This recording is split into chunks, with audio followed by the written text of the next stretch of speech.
Got your privacy statement right here. It says that without their consent, you can't share their information. You're about to sell it.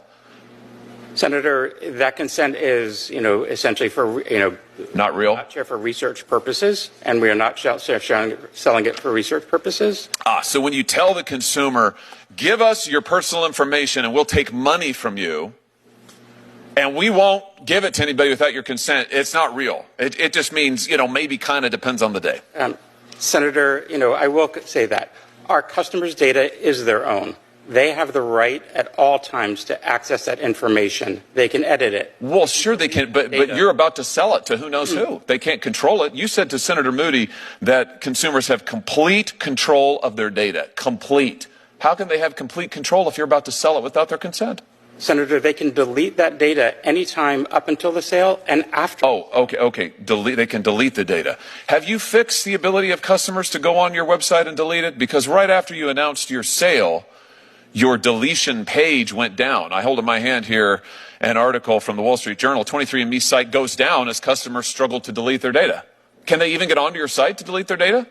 They can, Senator. And you fixed this?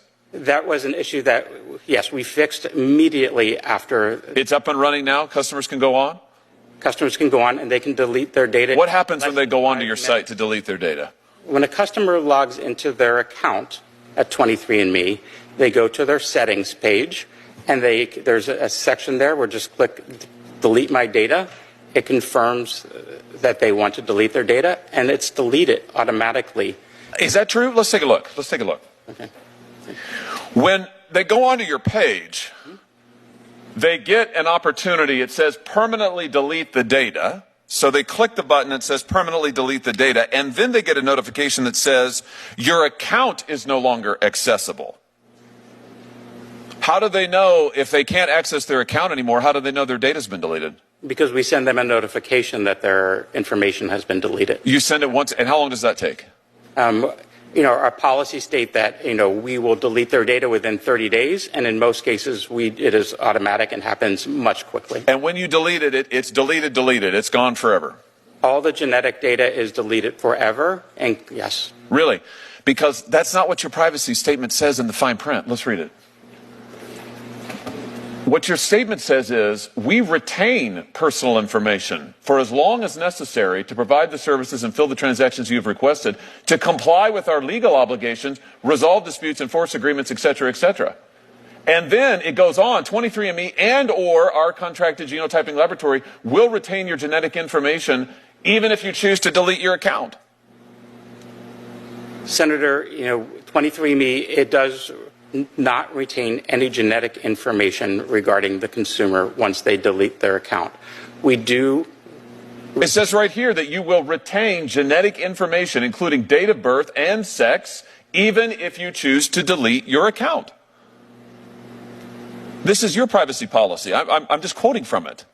Senator, to the best of my knowledge, we do not maintain any genetic information. It says even if you choose to delete your account, we will retain your genetic information, date of birth and sex, even if you choose to delete your account. There is some information that we do retain, but not related to the genetic information. Right. But that, such as name, email address, and other. So even if you delete the account, you retain their name, you retain their email address, you retain their date of birth, you retain their sex, and you retain their genetic information, even if they choose to delete your account. So in other words, don't talk to your suit behind you. Talk to me. He's not testifying. You are. You do not allow consumers actually to delete permanently their data. And when you said a minute ago to Senator Moody, at all times consumers have complete control of their data, that's just not true, is it? By the terms of your own agreement, that just is not true. Senator, with all due respect, all of the genetic data is deleted. We are only... With all due respect, what you are telling me is in direct contravention to what your own policy states, even if you choose to delete your account. In fact, what you do is you allow your consumers to delete their account settings, but their data isn't deleted. You still have it. The laboratory still has it. You have their name. You have their date of birth. You have their sex. And now you're going to sell it. Here's my point. It's a pattern. Your consumers actually aren't in control of anything. You are. You control their data. You control their genetic information. Now you're about to sell it. You promise them, we won't ever sell it without your consent, but you're doing it. You promise them, we'll allow you to delete it, but you don't. In fact, you've lied to them. Have you not? Senator, we have not. I assure you that we are deleting all of our customers who have requested. No, you're not. You're not, because your policies say they're not. And you're not deleting it because if you were, your company wouldn't be worth $300 million. No, don't read from what your guy behind you is shoveling talking points to you now. I don't want your talking points. I've read your policies. I've seen what they are. And I tell you what, it's amazing to me you're not getting your socks sewed off by your customers. I hope they will. I hope they will rush to the courthouse, even as we are here today, to sue you into oblivion.